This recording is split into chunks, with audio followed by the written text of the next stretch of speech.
Dios les bendiga, hermano. Vamos a comenzar el servicio de hoy con una leyenda. Y es Salmo 91. Cuando todos tengan, digan amén. El que habita al abrigo del Altísimo morará bajo la sombra del Omnipotente. Diré yo a Jehová, esperanza de mí, castillo mío.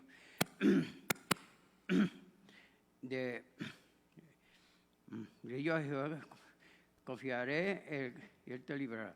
De la peste destructora, con sus plumas te cubrirá y debajo de sus alas estarás seguro. Escudo y adarga es su verdad. No temerá el terror nocturno, ni saeta que vuele de día, ni pestilencia que ande en oscuridad, ni mortandad que en medio de día destruya. Caerán a tu lado 1000 y 10,000 a tu diestra, mas a ti no llegará. Ciertamente con tus ojos mirarás y verás la recompensa de los impíos. Porque has puesto a Jehová, que es mi esperanza, al Altísimo, por tu habitación. No te sobrevendrá mal, ni plaga tocará tu morada. Pues a sus ángeles mandará cerca de ti, que te guarden en todos tus caminos.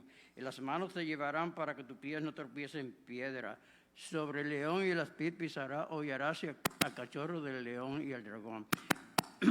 En cuanto en mí ha puesto su amor, y también lo libraré. Le pondré en alto, por cuanto has conocido mi nombre, me invocará y yo le responderé. Con él estaré yo en la angustia, lo libraré, le glorificaré, los saciaré de larga vida y le mostraré mi salvación. Oremos. Padre Santo, Padre bueno, te alabamos, te bendecimos y glorificamos tu bendito y santo nombre. Padre, gracias te damos, Señor, por esta oportunidad que tú nos has dado aquí, Señor, de venir a buscar de ti cada día más y más, Padre. Te damos las gracias, Señor, esperando, Señor, que todo lo que se haga aquí sea de tu agrado, Padre. Y si hay alguna enfermo aquí, Señor, yo te pido en el nombre de Jesús de Nazaret que tú derrames espíritu de sanidad sobre cada uno de ellos, Señor, y que salgan de aquí sanos en el nombre de Jesús de Nazaret. Te lo pido creyendo, Señor, porque dice tu palabra que todo lo que te pidamos en el nombre de Jesús, Señor, y lo creemos, tú nos lo concedes, Padre. Y por eso tenemos esa certeza, esa seguridad que tú lo vas a hacer en el nombre de Jesús. Amén, Padre. Ahora vamos a... El grupo de oración va a continuar con ustedes.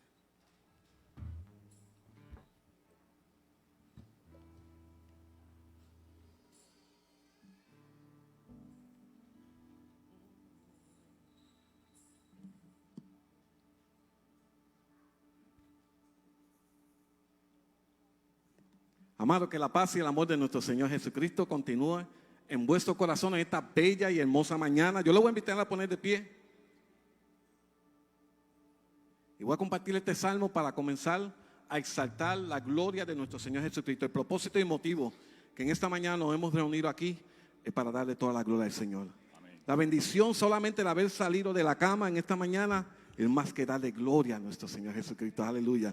Poder tener esa bendición, el aire que respiramos, la luz del día, y poder con nuestro corazón unidos en una sola voz, amado.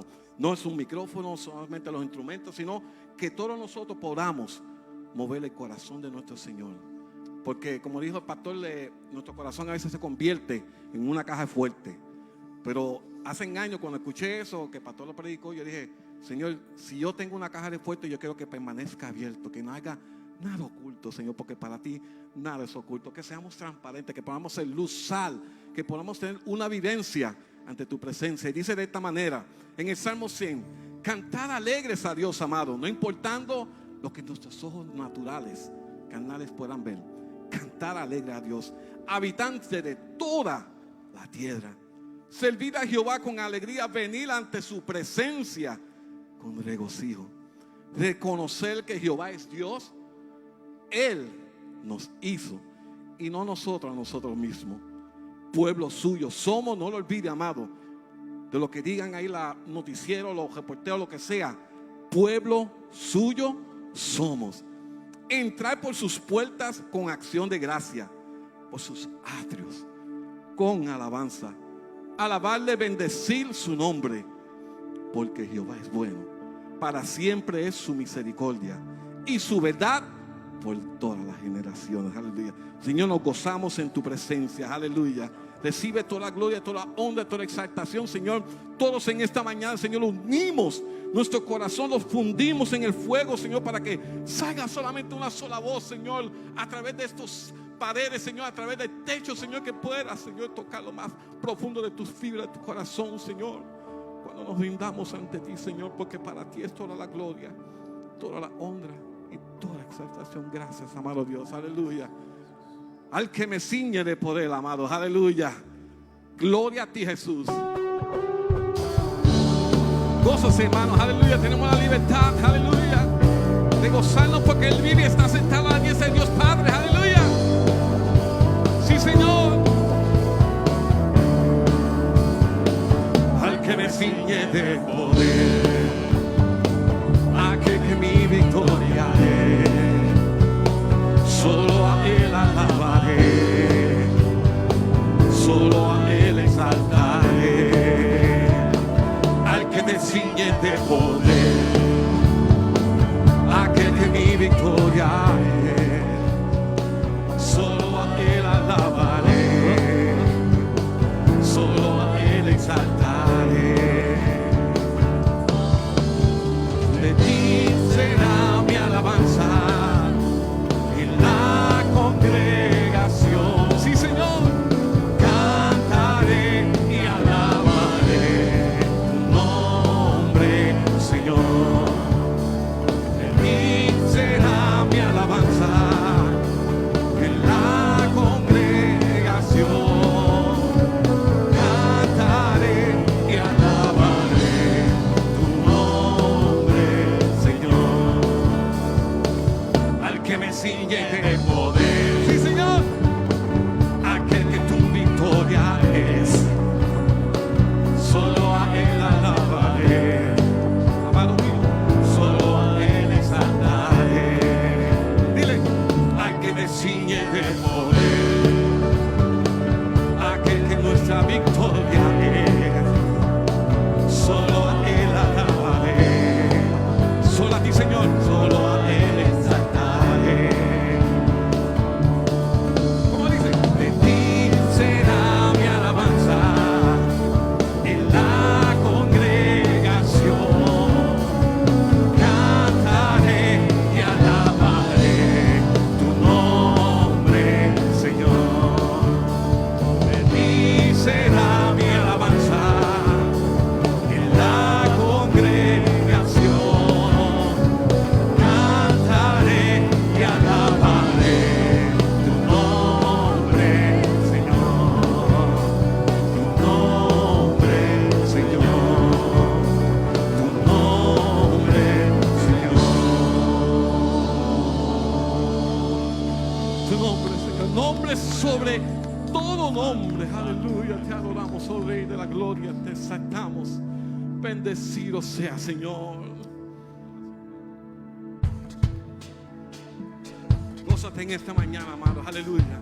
Porque nuestro amado, aleluya, vive y reina eternamente para siempre. Sentado a la diestra de Dios Padre, abogando por cada uno de nosotros. Aleluya. Recordaré su gran amor. No olvidaré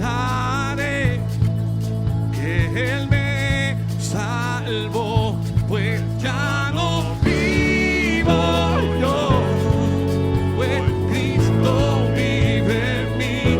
Estaba muerto, mas yo desperté y vi la luz.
corazón, dile. Dios, a ti sea la gloria. Sí, Señor. Toda la gloria, Señor. Escucha a tu pueblo en esta mañana decir. A ti sea. Por eso es que estamos aquí, amado mío. Para la gloria y la honra tuya, amado Rey. A ti sea la gloria.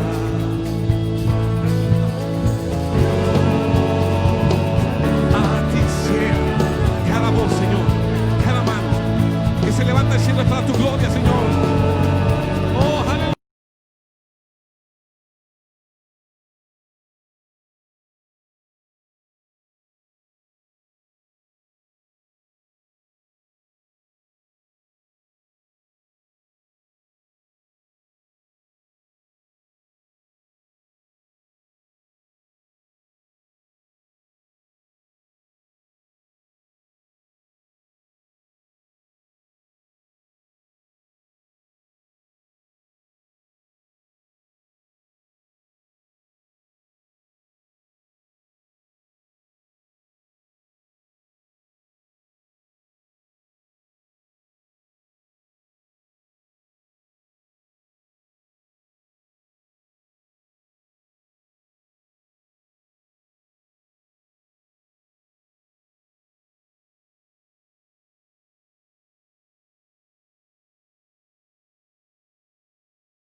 Dios, a ti sea la gloria.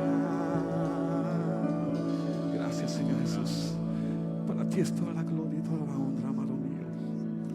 We praise you, Lord. We give you glory. We give you honor. Thank you, Jesus. Oh, sí, Señor. Señor, prepara nuestros corazones para escuchar tu palabra, Señor, que va a ser ministrada en esta mañana.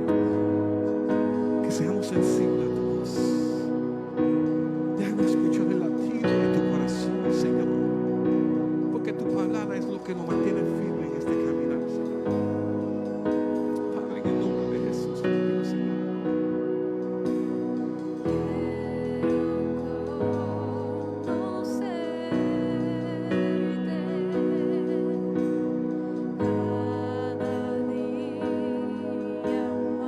Sí, Señor.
Señor, estamos en tu presencia, reconociendo tu señorío, reconociendo de que tú eres Dios, reconociendo que tú estás en medio de nosotros. Gracias, Señor, por el privilegio de poder estar en tu presencia. Gracias porque podemos adorarte, Señor, con libertad, porque podemos entender lo que tú has hecho a través del Evangelio en nuestras vidas, porque podemos comprender el alcance de tu salvación, oh Dios. Y te damos gracias. Gracias porque podemos estar en tu presencia glorificándote como el Dios del cielo y de la tierra, el Señor de nuestras vidas, el creador del universo, pero tan cercano que moras en nuestros corazones a través de tu Espíritu Santo, Señor. Gracias, Señor. Te adoramos, te bendecimos y exaltamos tu presencia en tu iglesia, Señor. Amén, amén y amén. Dios les bendiga, amados, Dios les guarde. Yo les invito que por favor vayamos a nuestras Biblias y vayamos a la carta de Pablo a los Romanos. Vamos para el capítulo 3. Continuamos esta serie de predicaciones que estamos teniendo en Romanos capítulo 3 y vamos a estar leyendo los versículos del 9 al 20. Cuando lo tenga dice amén. Amén, gloria a Dios. La palabra del Señor dice así: ¿a qué conclusión llegamos? ¿Acaso los judíos somos mejores? De ninguna manera. Ya hemos demostrado que tanto los judíos como los gentiles están bajo el pecado. Así está escrito: no hay un solo justo, ni siquiera uno. No hay nadie que entienda, nadie que busque a Dios. Todos se han descarriado, a una se han corrompido. No hay nadie que haga lo bueno, no hay uno solo. Su garganta es un sepulcro abierto, con su lengua profieren engaños. Veneno de víbora hay en sus labios. Llena está su boca de maldiciones y amarguras. Veloces son sus pies para ir a derramar sangre. Dejarán ruina y miseria en sus caminos. Y no conocen la senda de la paz. No hay temor de Dios delante de sus ojos. Ahora bien, sabemos que todo lo que dice la ley, lo dice a quienes están sujetos a ella, para que todo el mundo se calle la boca y quede convicto delante de Dios. Por tanto, nadie será justificado en presencia de Dios por hacer las obras que exige la ley. Más bien, mediante la ley cobramos conciencia del pecado. Vamos a orar.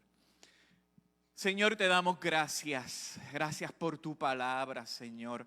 Qué maravilloso es poder tenerla. Qué poder tan maravilloso es tenerla disponible para leerla, para estudiarla, pero sobre todas las cosas, Señor, para oír tu voz.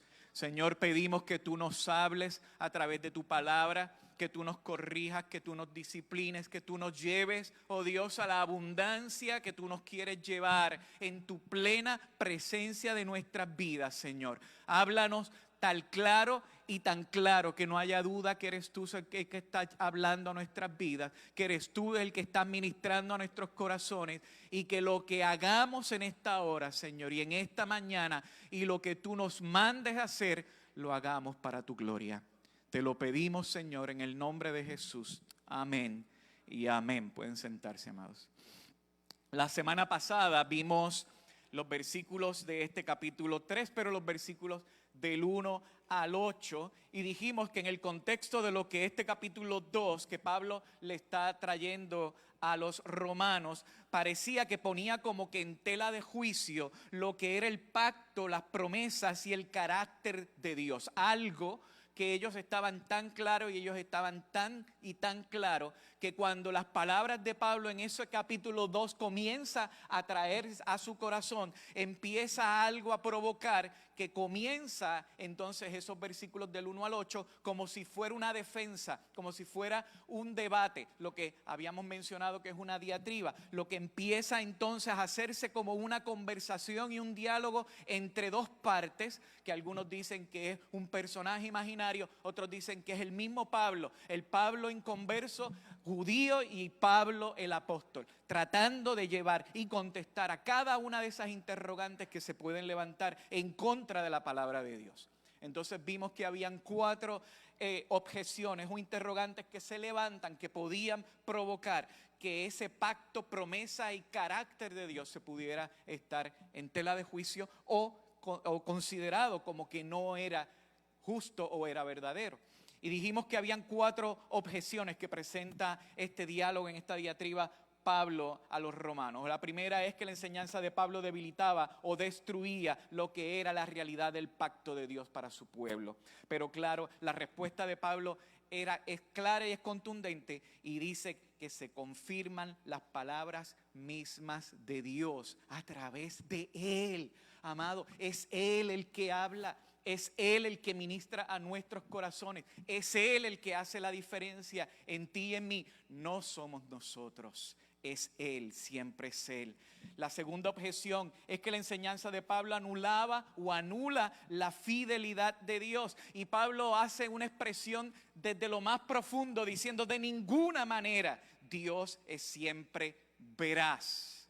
Dios es siempre fiel. Qué esperanza gloriosa tú y yo tenemos, amado. Podemos confiar en un Dios que es verdadero, podemos confiar en un Dios que es justo, un Dios que no miente, un Dios que no engaña, un Dios que nunca cambia a pesar de ti y a pesar de mí. La tercera objeción que mencionábamos la semana pasada es que la enseñanza de Pablo entonces contradice lo que es la justicia de Dios. Y Pablo vuelve nuevamente con esta expresión desde lo más profundo diciendo: de ninguna manera.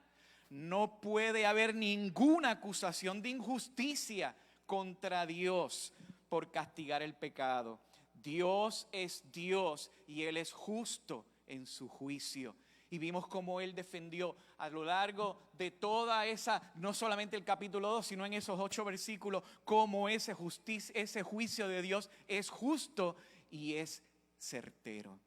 A pesar de que muchas veces tú y yo pensamos que no lo merezcamos. Y la cuarta y última objeción que trajimos la semana pasada, que levanta en esto que Pablo está trayendo a los romanos, es que la enseñanza de Pablo promueve falsamente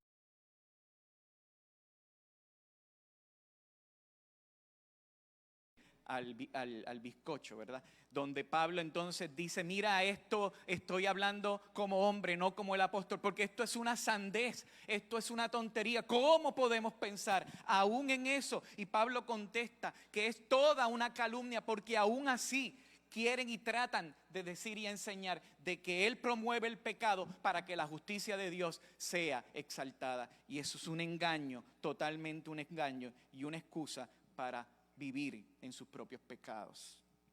Hoy entonces vamos a estar viendo estos versículos del 9 hasta el 20 y vamos a ver cómo Pablo entonces plantea y hace unos planteamientos muy claros y muy concretos de cómo los judíos y los paganos todos están bajo el juicio de Dios y todos son pecadores y todos somos pecadores.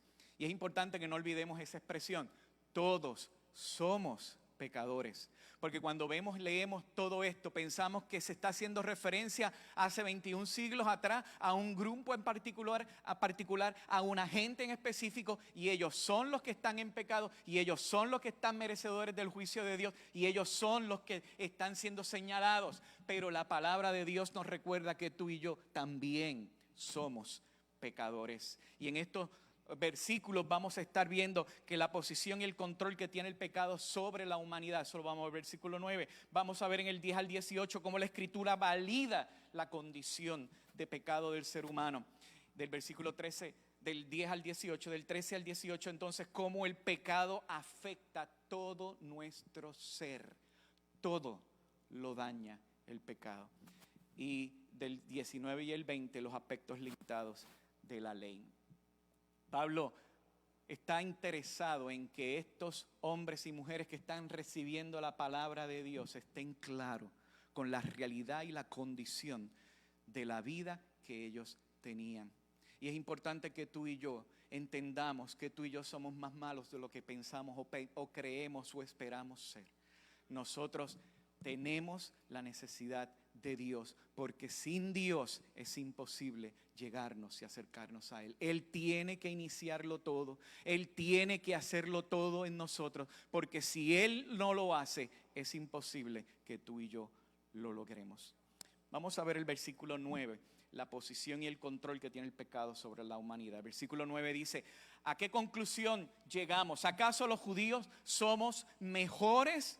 De ninguna manera, expresa Pablo. Ya hemos demostrado que tanto los judíos como los gentiles están bajo el pecado. Pablo hace dos preguntas: ¿a qué conclusión llegamos? Y si los judíos acaso son mejores. Y Pablo usa una expresión que es en ninguna manera. Fíjese que les usa esto repetidamente en varias ocasiones y enfatiza nuevamente en ninguna manera. Y lo que Pablo está diciendo literalmente con esta expresión es: no es cierto en todos los aspectos. No es cierto en todos los aspectos.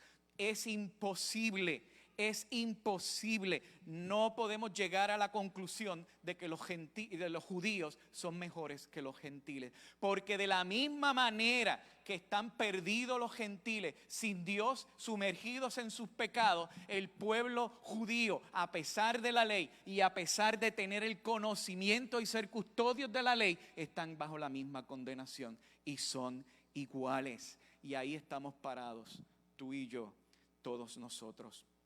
Los judíos ciertamente tenían la ventaja de que tenían la palabra de Dios, pero no les daba un trato preferencial y diferente. Porque al contrario, como más adelante va a decir Pablo al final, es que la ley es la que muestra el pecado que hay en ti. Y ellos, manifestado lo que es el pecado en su vida, estaban intentando lograrlo todo a través de la letra de la ley, pero perdían de perspectiva lo que era el corazón del que dio la ley y estaban fallando en el intento de lograr llegar a Dios. Se enfocaron en la letra, en las tildes, en los acentos y en el legalismo, pero perdieron de perspectiva la hermosura, la preciosura de aquel que es el Señor de la ley, el que la dio, el que la entregó y que quería y procuraba tener una relación de intimidad con ellos. Entonces Pablo dice: y hemos demostrado. O sea, que aquí en este capítulo 3, ya a este punto, Pablo está diciendo lo que estamos diciendo desde el capítulo 1, que estamos mencionando la condición depravada del ser humano y estamos hablando no solamente de los gentiles, lo estamos viendo también en el capítulo 2, que es la misma condición que tiene el pueblo judío. Ya hemos demostrado claramente de que estamos en mismas condiciones. Pasa exactamente igual. Literalmente Reina Valera dice acusados previamente. Cuando dice y hemos demostrado, dice acusados previamente.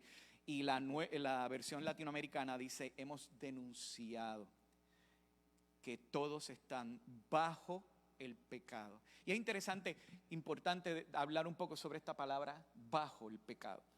Pablo, cuando usa el término bajo en el griego, lo que está haciéndonos, y es para que entendamos que es un marcador de posición y de control. El ser humano, tú y yo, estamos en la posición sometidos por el pecado. Nosotros estamos bajo el control y el poder del pecado. Es por eso que tuvo que venir Jesús a la cruz, para poder quitarle la autoridad al pecado sobre nosotros. Y es por eso que Él nos libra de la paga del pecado, nos libra del poder del pecado, pero cuando Él venga o nosotros lleguemos a su presencia, nos librará de la presencia del pecado en nuestras vidas. Ya Él te libró de la paga porque Jesús en la cruz lo hizo. Allí en aquella cruz, muriendo por ti, pagando el precio por tus pecados. Él te libra del poder del pecado porque ya tú has muerto al pecado y has resucitado en Cristo Jesús. Pero todavía la presencia del pecado está en nuestras vidas. Por eso somos pecadores. Por eso cada vez nosotros cometemos errores, fallamos, hacemos cosas que ofenden la santidad de Dios. Pero recordamos que en Cristo tenemos un abogado fiel y justo que nos perdona. Y que algún día, cuando todo lo perfecto llegue y estemos en su presencia, esa presencia en nuestras vidas del pecado desaparecerá para la gloria de Dios. Afirma Pablo rotundamente de que hemos acusado a los gentiles, en los versículos, en el capítulo 1, el 18 al 32. Hemos visto la acusación contra los judíos, capítulo 2, del 1 al 29. Pero vemos que todos, y en ese bracket, ¿verdad? O en ese espacio que él está marcando o señalando, todos están bajo el poder del pecado. Gálatas 3:22 dice Pablo a los Gálatas: pero la Escritura declara que todo el mundo es prisionero del pecado. Y ahí literalmente Pablo dice, está expresando una palabra que lo que quiere decir, los encerró a todos en el pecado. Todos. Todo el mundo es prisionero del pecado, para que mediante la fe en Jesucristo, lo prometido, que es su salvación, se le conceda a los que creen. A los que creen. Qué fórmula tan sencilla y tan poderosa es creer en Jesucristo como el Señor de nuestras vidas. Que lo que Él hizo en aquella cruz por ti y por mí es cierto, de que Él murió a los pecados nuestros y que Dios lo hizo pecado por nosotros, pero al tercer día se levantó con poder y reina para la gloria de Dios. Y que tú y yo, aunque bajo esa condición de pecadores, estamos con un Dios accesible que se acerca a nosotros y con solo creer nos da la oportunidad y el privilegio de ser sus hijos. Ambos grupos, los judíos y los gentiles, todo el mundo, tú y yo, estamos bajo esta realidad de pecado. Entonces, pero pastor, cuando yo me convertí, a mí me dijeron que el Señor perdonó todos mis pecados. Sí, te perdonó todos los pecados. Perdonó todos tus pecados del pasado, perdonó todos tus pecados del presente y perdonó todos los pecados del futuro. Y probablemente ese mismo día, cuando tuviste el privilegio, la oportunidad de conocer a Jesucristo como tu Salvador, tal vez ese mismo día, a los 30 segundos, ya cometiste un error, ya cometiste un pecado, ya fallaste. Porque es la naturaleza que tú y yo tenemos, somos pecadores. Pero gloria a Dios que esa naturaleza fue impactada por el poder del Espíritu Santo. Y que a pesar de que seamos pecadores en Cristo Jesús, tenemos perdón. Perdón para todos nuestros pecados. Todo ha sido perdonado. Por eso tú y yo no tenemos que hacer nada más. Él lo hizo todo y lo hizo bien. ¿No le ha pasado que usted se pone a hacer cositas en la casa? Bueno, a mí me encanta hacer cosas y mi esposa me tiene un listongo así de largo, ¿verdad? De cosas para hacer y todo el tiempo siempre tiene algo. Pero una de las cosas, y eso yo lo aprendí de mi papá, y una de las cosas que a mí me llama la atención es poder terminar algo, hacer algo y empezar a, como decía papi, empezar a contemplar la obra. ¿Le ha pasado eso? Entonces uno empieza y lo empieza a mirar y empieza a ver los detalles y empieza a observarlo y siempre encuentro una cosita para mejorar. Siempre encuentro algo que apretar. Siempre hay algo que cambiar. Siempre, porque no es perfecto. Porque todavía no está lo perfecto. Y así es tu vida y mi vida delante de Dios. Él ya hizo la obra, Él la completó. En aquella cruz Él pagó el precio de tu pecado y de mi pecado. Pero todavía hay cosas en ti y en mí que le tenemos que someter a Él, entregar a Él, darle a Él el control absoluto para que nuestra vida vaya de victoria en victoria hasta que estemos en su presencia. Qué glorioso, amado. Qué esperanza tan maravillosa nos da el Señor. Ahora, los versículos del 10 al 18 que acabamos de leer, si usted lo ve en su Biblia, probablemente usted va a ver que están indentados o los tienen en otro tipo de letra o en itálica, o está marcado de que viendo lo que Pablo está escribiendo, como que eso se incluye como si fuera una cita o si fuera una anotación que está haciendo Pablo. ¿Y sabe qué? ¿Qué eso es? Eso mismo es lo que está haciendo Pablo. En los versículos del 10 al 18, entonces Pablo utiliza las escrituras para validar esa condición caída del ser humano. Es la misma palabra la que valida tu condición y mi condición. No es un pensamiento esotérico, no es una idea o un concepto, es que la palabra misma de Dios lo habla y lo expresa de que somos pecadores, pero qué glorioso es que esa condición de pecado ha sido sobrellevada en Él para nosotros tener libertad en nuestras vidas. Entonces, en esos versículos del 10 al 18, Pablo empieza a hacer una serie de citas de las Escrituras. Claro, recuerden, cuando hablamos nosotros, tú y yo, cuando hablamos de las Escrituras, nosotros hablamos de la palabra de Dios, de la Biblia, ¿cierto? Y siempre hablamos de la Biblia, el Nuevo Testamento, el Antiguo Testamento, ¿verdad? Y hablamos lo que es la palabra del Señor. Pero cuando Pablo en esa época está hablando de las Escrituras, él está hablando del Antiguo Testamento. Era lo que ellos tenían hasta ese momento.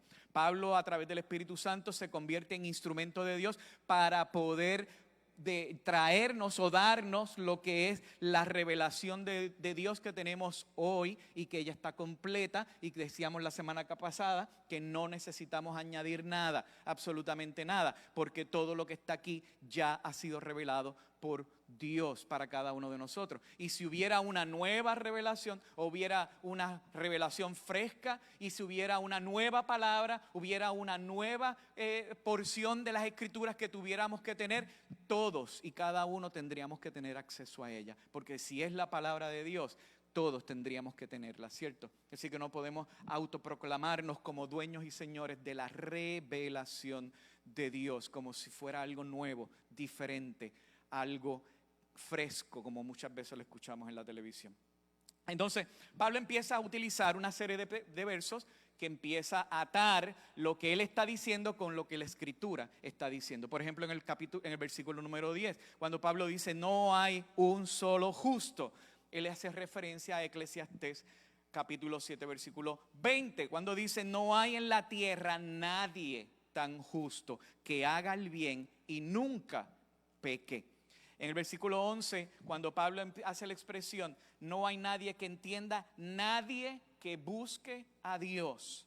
Pablo está haciendo la referencia al Salmo 14, el versículo 12, la parte final, para ver si hay alguien que sea sensato y busque a Dios. Es una pregunta que se hace el salmista. En el versículo 12, todos se han descarriado a una corrupción, todos se han descarriado a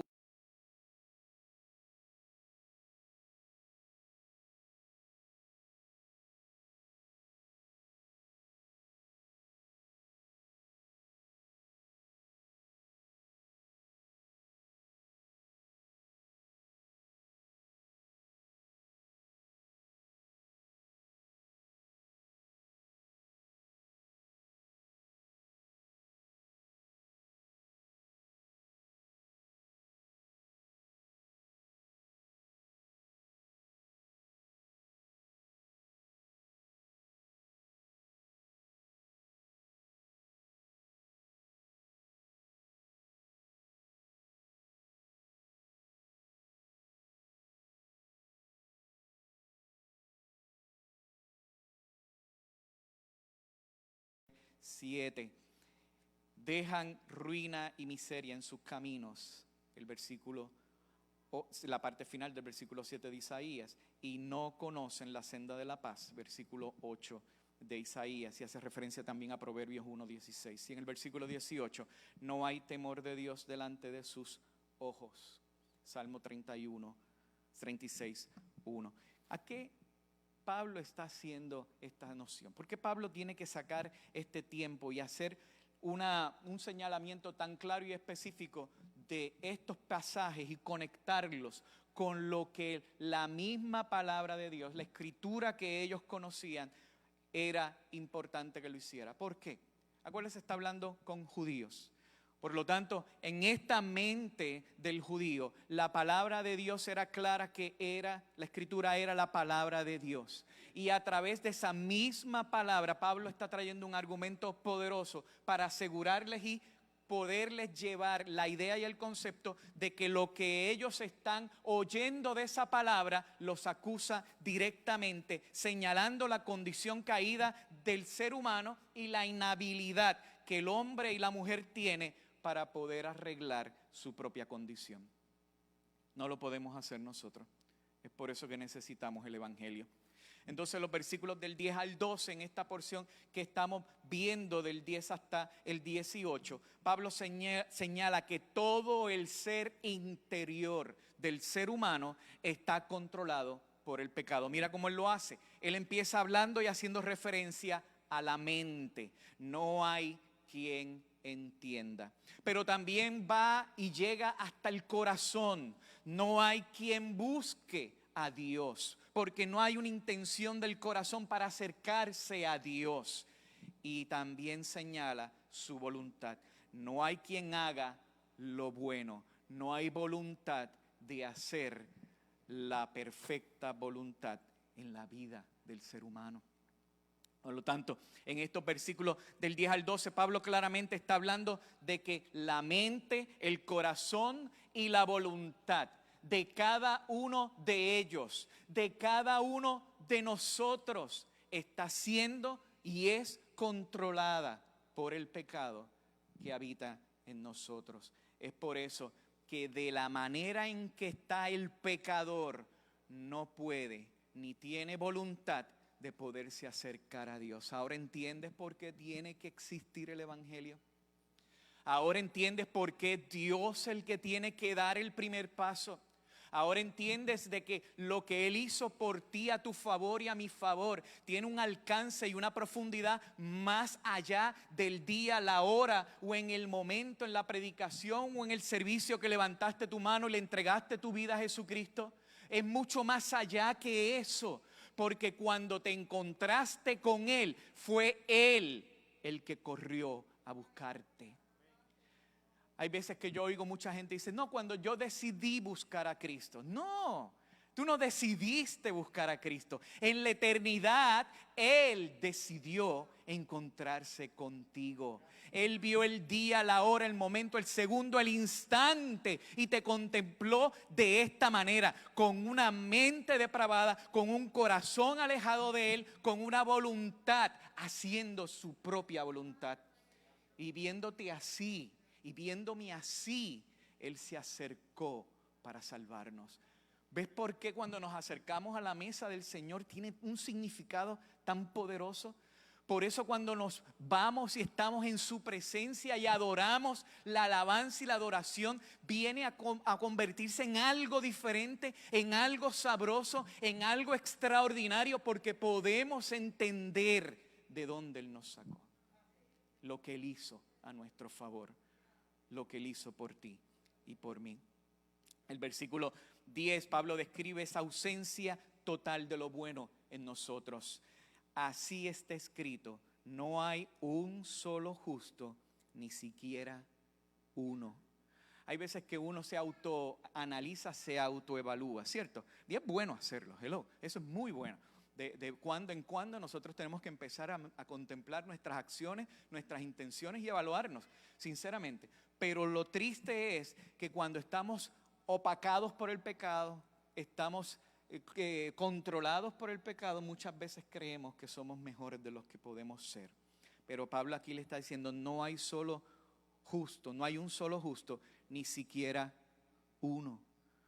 Así que cuando tú y yo nos hemos creído que somos buenos, que somos justos, que somos dignos, que realmente Él hizo por nosotros lo que Él hizo, porque lo merecíamos, que Él hizo por nosotros lo que Él hizo, porque realmente éramos meritorios recibirlo, ahí claramente estamos viendo que todavía nuestra mente, nuestro corazón y nuestra voluntad sigue alejado de Dios, porque no hay uno solo que sea justo. Y eso es una proclamación de la palabra contundente y específica. Isaías 64:6 dice: todos somos como gente impura, todos. Todos nuestros actos de justicia son como trapos de inmundicia. Todos nos marchitamos como hojas. Nuestras iniquidades, que esa es la maldad que hay en nosotros, nos arrastran como el viento. Por eso es que no hay un solo justo. Por eso Cristo tuvo que venir y encarnarse en esta tierra. El Dios encarnado entre nosotros, el Emanuel, tuvo que descender de los cielos para Él recibir el peso de tu pecado y de mi pecado, para poder justo como justo llegar a aquella cruz sin pecado, cumpliendo toda la ley en una vida perfecta, pero que allí en aquella cruz el Padre le depositó todos nuestros pecados y el justo juicio de Dios cayó sobre Él. Y por su justicia hoy tú y yo estamos aquí. Él lo hizo porque era imposible que tú y yo lo hiciéramos, porque no hay un solo justo. El versículo 11 claramente nos habla que el pecado comienza con una falta de entendimiento y una falta de voluntad de buscar a Dios. No hay nadie que entienda, no hay nadie que busque a Dios. Ay, pero pastor, es que yo recuerdo de chiquitito yo buscaba del Señor. Aquí no está haciendo la salvedad a este conocimiento de Dios, a este interés por Dios.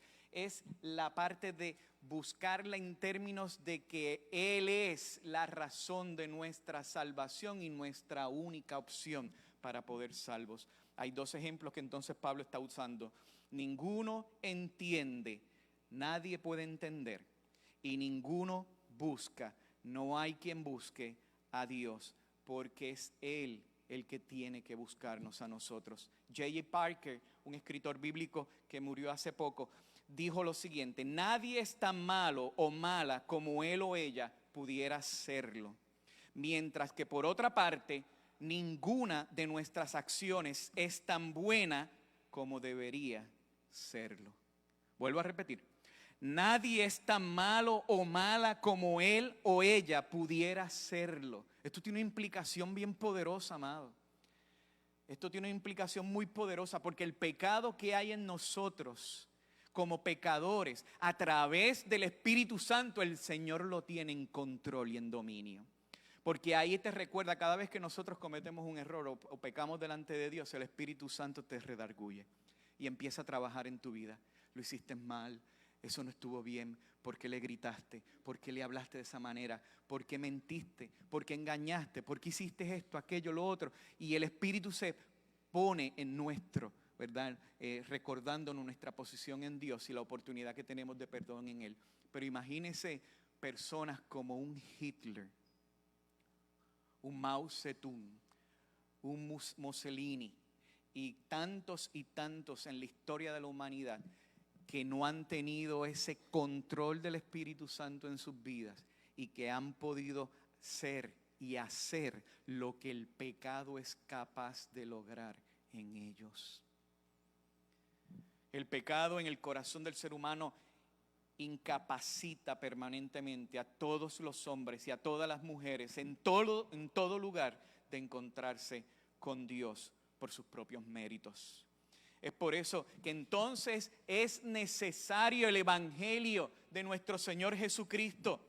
Es Dios haciendo por nosotros lo que nosotros no somos capaces de hacer. Es por eso que Él tuvo que llegar. Es por eso que Él tuvo que encarnarse, porque tú y yo no éramos capaces de lograrlo ni de hacerlo en nuestros méritos.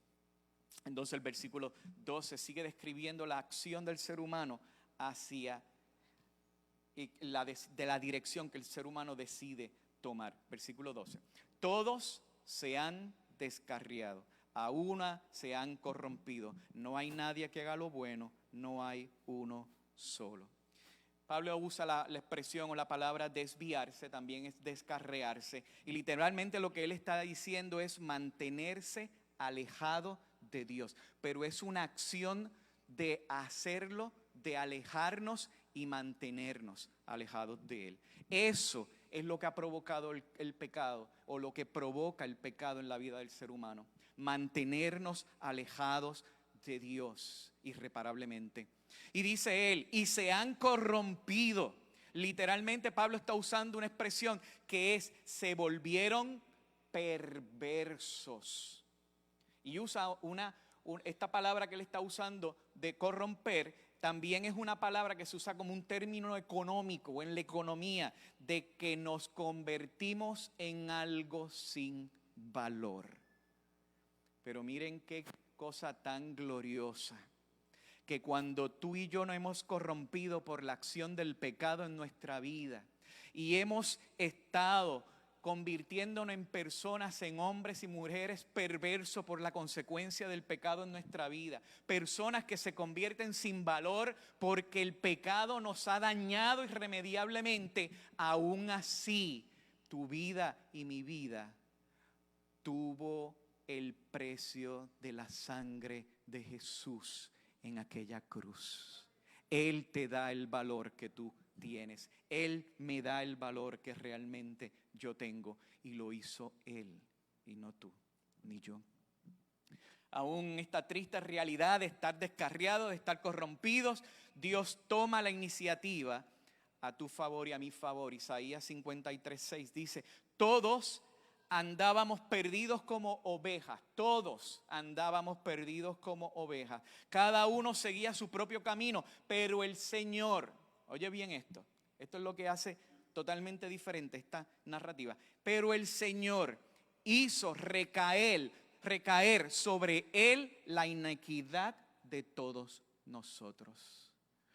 Pero el Señor, Dios, hizo recaer, colocó, puso sobre él todo nuestro pecado. Por eso cuando Jesús estaba muriendo en aquella cruz, él estaba muriendo no por sus pecados, porque él no tenía ningún pecado. Él estaba muriendo por tus pecados y por los míos. Él lo hizo, el Padre lo hizo pecado. Y allí en aquella cruz murió por ti y por mí. ¿Y por qué tiene que ser esto así? Porque no hay quien haga lo bueno, ni siquiera uno. Es que yo soy tan bueno, tan chévere, tan agradable, tan simpático, que a lo mejor por carambola. ¿Ustedes se acuerdan cuando chiquitas jugaban eso de carambola? Ah, por carambola. Y uno así, estaba jugando baloncesto y uno tiraba la bola ahí de como que por tirar, y caía la bola y encestaba. ¿Le sucedía eso? Y de momento uno decía, ¡guau! Tremendo. Y todo el mundo, ¡guau! Y, eso fue por carambola, inténtalo de nuevo para que vean dónde te va a salir. Y por lo general no volvía a salir, ¿cierto? Esto no es por carambola, mi hermano.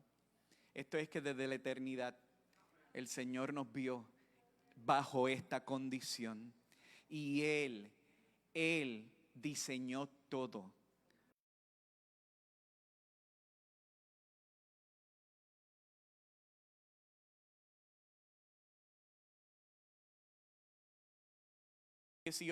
Pablo entonces nos enfoca claramente cómo el pecado afecta todo nuestro ser. Es algo que te afecta totalmente, no una sola parte. Cuando hay personas que tienen alguna condición que se le afecta un lado del cuerpo, no porque yo tengo menos fuerza en el brazo derecho que en el brazo izquierdo, no que tengo dificultad al caminar cuando me apoyo sobre esta pierna que cuando puedo hacer o camino más apoyándome sobre esta otra pierna, ¿cierto, verdad? Acá Pablo está diciendo todo nuestro ser. En estos versículos Pablo está diciendo todo nuestro ser está afectado por el pecado. Pablo en estos versículos toma las partes del cuerpo humano y señala aún cómo nuestro cuerpo por el pecado manifiesta esa abundancia de pecado que hay en nosotros, la condición real de lo que somos. Y estamos afectados a través de lo que decimos, las palabras. Miren el versículo 13 y 14. Habla de la garganta, habla de la lengua, habla de los labios y habla de la boca. Romanos 13 y 14 dice, sus gargantas es un sepulcro abierto, en sus lenguas profieren engaños, veneno de víbora hay en sus labios, llena está su boca de maldición y de amargura. Todas nuestras palabras, todo compartir, el hablar, el ser, todo lo que sale de nosotros está corrompido también por el pecado. Mateo 12:34 nos dice, porque de la abundancia del corazón habla la boca. Hay veces que uno escucha a personas ¿verdad? Que dentro de 10 palabras o 10 palabras que dicen, 8 son esdrújulas acentuadas. ¿Sabes lo que es eso, verdad? Esas palabrotas así que son así de grandes que hay veces son hasta impronunciables. Y uno, pero ¿dónde es que lleva el acento? ¿Por dónde es que va? Porque es tan grande la palabra. Porque de la abundancia del corazón es lo que hay y sale de nuestra boca. Pablo le dice a los Efesios en el capítulo 2, los primeros 3 versículos, que el pecador está controlado por el pecado y es parte de esa realidad de la naturaleza que hay en él. Por lo tanto, solo tiene que morir y nada más que puede hacer el morir ese pecado en nosotros para que el Señor controle nuestra vida. Y es por eso que cuando tú y yo llegamos al Señor, hay cosas que tenemos que empezar y costumbres que tenemos que empezar a cambiar. Ya no podemos pensar igual, ya no podemos hablar igual, ya no podemos actuar igual. Porque esto que está hablando Pablo, ese control que tiene en una forma absoluta y total el pecado sobre nosotros, no puede seguir siendo manifestado. Tiene que haber una diferencia. Por eso es que ese encuentro con Jesucristo, con el Señor de la cruz, va a marcar un antes y un después. Tiene que marcar la diferencia de quién tú eres. Porque esa abundancia de tu corazón no puede seguir hablando y manifestando lo que es el pecado en ti. Tiene que hablar y proclamar la grandeza de Dios. Por eso es que Él nos llama a ir por todo el mundo y predicar este evangelio. Porque eso es lo que debe pronunciar tu palabra, lo que Dios ha hecho en ti. Pastores, que yo no tengo llamado pastoral, yo no tengo llamado a misionero, yo no soy un líder, yo no soy un maestro de escuela dominical. No, es que Él lo está hablando a la iglesia en general. Y Él lo que está diciendo es que mientras tú vayas, mientras te estás moviendo, mientras vas de aquí a allá, proclama lo que el Señor ha hecho por ti. Esa es tu historia. Y nadie puede rebatir la historia que Dios hizo en ti.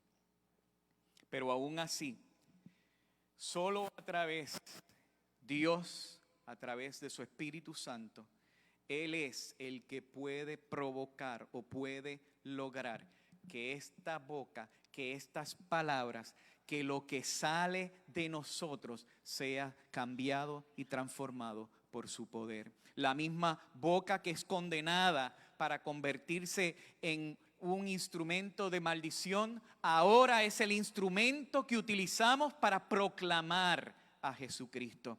Pablo dice a los romanos, más adelante, capítulo 10, versículos 9 y 10, que si confesamos con tu boca que Jesús es el Señor y crees en tu corazón que Dios le levantó de entre los muertos, serás salvo. Porque con el corazón se cree para justicia, pero con la boca se confiesa para ser salvo. La misma boca que abría para proferir engaño y maldición contra Dios, ahora es la misma boca que el Espíritu Santo usa para hablar sus maravillas y para proclamar la grandeza de nuestro Señor.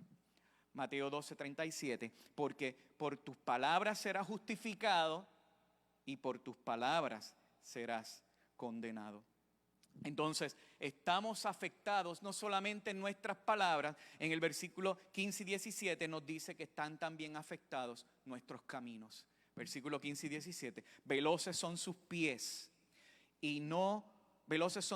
para ir a derramar sangre, dejan ruina y miseria en sus caminos y no conocen la senda de la paz. Y no conocen la senda de la paz. Aún nuestros caminos están marchitos y están señalados por el pecado. Y la razón de todo esto lo expresa el versículo 18. No hay temor de Dios ante sus ojos. No hay temor de Dios delante de sus ojos. Romanos 3:18 claramente muestra, enseña y enfoca cuál es la raíz de todo este mal. El temor de Dios resume aquí que solamente a través de Él y por Él y el poder de su Espíritu Santo es que esta realidad de tus palabras, de tus caminos, de tu vida entera puede ser transformada por Él y nada más que por Él. Ernesto Trenchard, un escritor inglés que hizo su ministerio en España y escribió muchos libros, etc. Trenchard decía: al faltar este santo temor, la vida toda gira sobre el eje descentralizado del egoísmo, con desastrosos resultados para la vida moral, psicológica, social y física. Al faltar este santo temor de Dios, claro está, la vida toma un giro sobre un eje descentralizado del egoísmo, con desastrosos resultados para la vida moral, psicológica, social y física. Pablo no está diciendo que el impulso al mal es simplemente algo externo del cual yo no tengo control. Claramente le está mostrando que somos tú y yo quienes lo hacemos. Ay, es que yo hago las cosas y no tengo control absoluto. No, él está mencionando, él está hablando de cómo las gargantas, la lengua, los labios, la boca, cómo todo, los pies, cómo todos los ojos, todo en una forma concertada actúa en contra, rebelándose contra Dios. Y lo hacemos tú y yo. No es una fuerza externa que llega a nosotros, no es algo que nos controla sin tener oportunidad de escape. Sí lo podemos hacer. ¿Y dónde está cuando esa misma boca que profiere engaño ahora proclama y declara el señorío de Dios sobre su vida? R.C. Sproul, que murió en diciembre del año pasado, R.C. Sproul escribió lo siguiente: no hay ninguna parte de nosotros que escape a los estragos de nuestra naturaleza humana pecaminosa. No hay ninguna parte de nosotros que escape a los estragos de nuestra naturaleza humana pecaminosa. Todo nuestro ser está caído. Todo nuestro ser. Por eso es que la salvación, cuando llega a ti y llega a mí, tiene que ser completa. Yo no te puedes convertir un pedacito. Tú no te conviertes un 70% y todavía hay un 30% que no te has convertido. Esto es binario, les decía yo hace semanas atrás. Esto es binario, esto lo tienes o no lo tienes. Él está o no lo está. El Espíritu Santo está en tu vida o no está en tu vida. Esto no es parte de que voy a lograr a ser salvo. No, es que Él lo que hizo en aquella cruz es determinante, es crucial y es absoluto. Él lo hizo y ya. Y solo tú y yo lo que tenemos que hacer es rendirnos a Él y recibirlo. Y cuando lo recibes completo. Ay, pero pastor, yo sigo luchando con cosas. Claro que vas a seguir luchando. Y lucharemos hasta que estemos en su presencia. Porque cuando estemos en su presencia, esa presencia del pecado en nuestra vida desaparecerá. Y seremos como es Él y estaremos en delante de Él, adorándole para la gloria de su nombre. Pero o estás o no estás. Eres o no eres. Lo tienes o no lo tienes. No hay puntos intermedios. Y finalmente, en los últimos 2 versículos, Pablo hace un señalamiento de esos aspectos limitados que tiene la ley. Ahora bien, ante todo lo que dice Pablo y todo lo que ha mencionado previamente en estos versículos anteriores hasta el 19, ¿verdad? Del 9 al 18. Pablo entonces está trayendo estos 2 versículos para aclararle claramente a los romanos que la ley de los judíos tiene unas limitaciones y unas incapacidades, por lo cual esta tiene la limitación para lograr que la salvación sea por ella. Versículos 19 y 20 dice: ahora bien, sabemos que todo lo que dice la ley lo dice a quienes están sujetos a ella, para que todo el mundo se calle la boca y quede convicto delante de Dios. Por tanto, nadie será justificado en presencia de Dios por hacer las obras que exige la ley. Más bien, mediante la ley cobramos conciencia del pecado. Cobramos conciencia del pecado. Pablo dice en el versículo 19, todo el mundo se calle la boca y quede convicto delante de Dios. Los judíos recibieron la palabra de Dios, lo vimos en el capítulo 3, versículo 2. Los gentiles tenían las obras de la ley escritas en sus corazones, lo vimos en el capítulo 2, versículo 15. Por lo tanto, ambos grupos son responsables delante de Dios de sus actos, de sus acciones, de lo que deciden hacer. Por eso Pablo dice, toda boca se calle.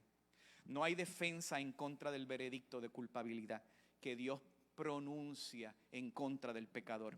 Ningún gentil, ningún judío, ninguno de nosotros puede apelar o afirmar que está libre de la culpa delante de Dios porque es bueno o porque es merecedor del mismo.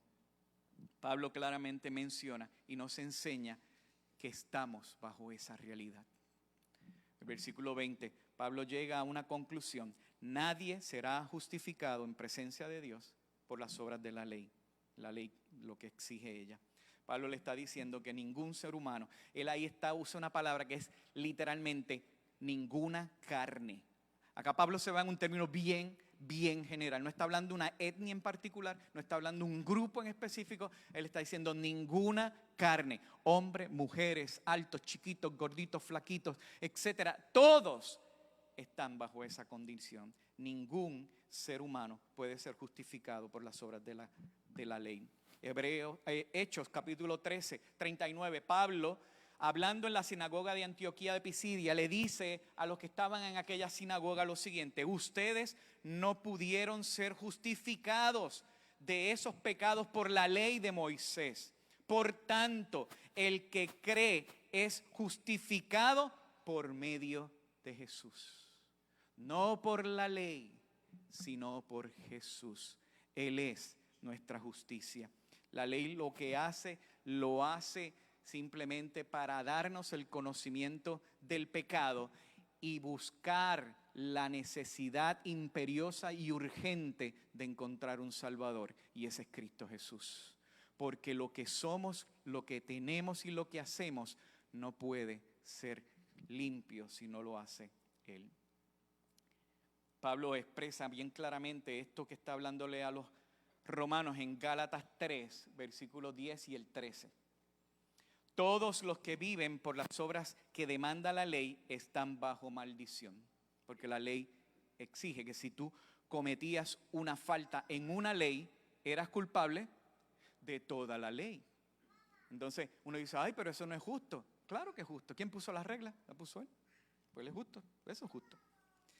Y dice Pablo, todos los que viven por las obras que demanda la ley están bajo maldición, porque está escrito, maldito sea quien no practique fielmente, sin fallo, sin faltar, sin fallar, sin cometer errores, todo lo que está escrito en el libro de la ley. El versículo 13, Cristo nos rescató de la maldición de la ley al hacerse maldición por nosotros, pues está escrito, maldito todo el que es colgado en un madero. Tu maldición y mi maldición, Él decidió llevarla a aquella cruz y Él pagar el precio. El precio. Él no solamente cargó sobre Él tu pecado y mi pecado, Él también cargó tu vergüenza y mi vergüenza del pecado que hay en nosotros. Jesús fue crucificado desnudo en aquella cruz, mostrando la vergüenza ante tantos que se burlaban y que